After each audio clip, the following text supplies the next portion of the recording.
New this morning, the city of South Bend spent more than $3.4 million on overtime alone for public safety personnel in 2015. In one case, a South Bend police officer made around $30,000 on top of his regular salary after working more than 700 hours of overtime last year. That's according to an article in today's South Bend Tribune. According to the report, South Bend spent more per first responder than other cities like Fort Wayne, Mishawaka, and Evansville. And the city says paying overtime typically is cheaper than hiring additional personnel.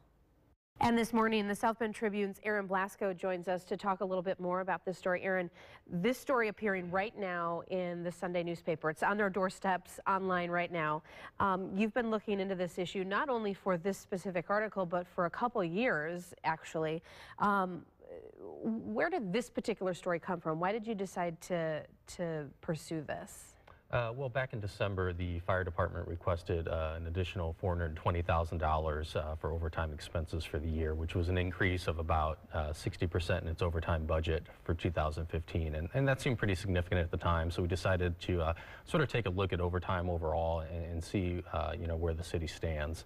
And this was sort of following up on some stories we did maybe 5 years ago where we looked at the issue, and so we thought maybe it'd be a good time now to come back and see where things stand. You look at how South Bend's overtime costs compare to other cities. One of the things that you talk about is in 2015, South Bend spent $1.8 million in overtime. That's just overtime on just the police department, and $1.5 million in overtime for the fire department. That seems like a lot. How does that compare to other cities? Well, overall, it's about 10% of wages, public safety wages in the city. And compared to other cities, we looked at Mishawaka, Evansville, Fort Wayne. South Bend does spend a little bit more. Evansville and South Bend are about even.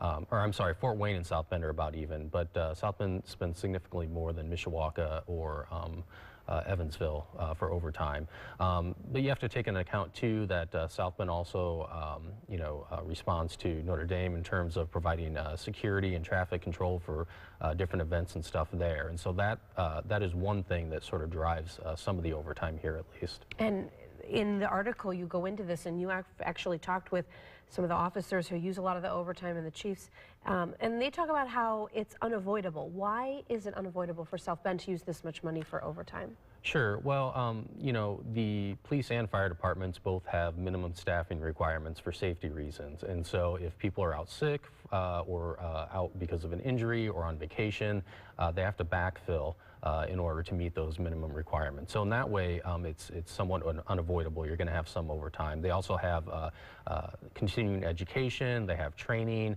They have special patrols such as DUI checkpoints and things like that. So. And it seems like, okay, so one of the officers is making what, almost or more than $30,000 in just overtime a year. It seems like that might even be cheaper than hiring a couple extra officers to fill in, right? I mean, is that one of the arguments? That is one of the arguments. Some of the people I talked to said it's more cost effective basically to pay people overtime than it is to hire a new officer or firefighter. And that has to do a lot with the benefits that you have to provide, but in public safety, also with the upfront equipment costs that are involved. With a new police officer, for example, they need a patrol car, they need a firearm, they need a uniform, things like that. And then training to use those things like you talked about. That's correct. So why should people read this article? Why should people know about this issue, this topic? Well, it's taxpayer money, like a lot of things we report on. So if people want to see exactly where their money's going in the city, I think it's important that they read it. But I think it's also important to understand that there's, a lot of different perspectives on this, and to a certain extent, some of this is unavoidable. So while the numbers overall might look really high, there's some more context there. Great article. Of course, read it. It's online or on your doorstep right now.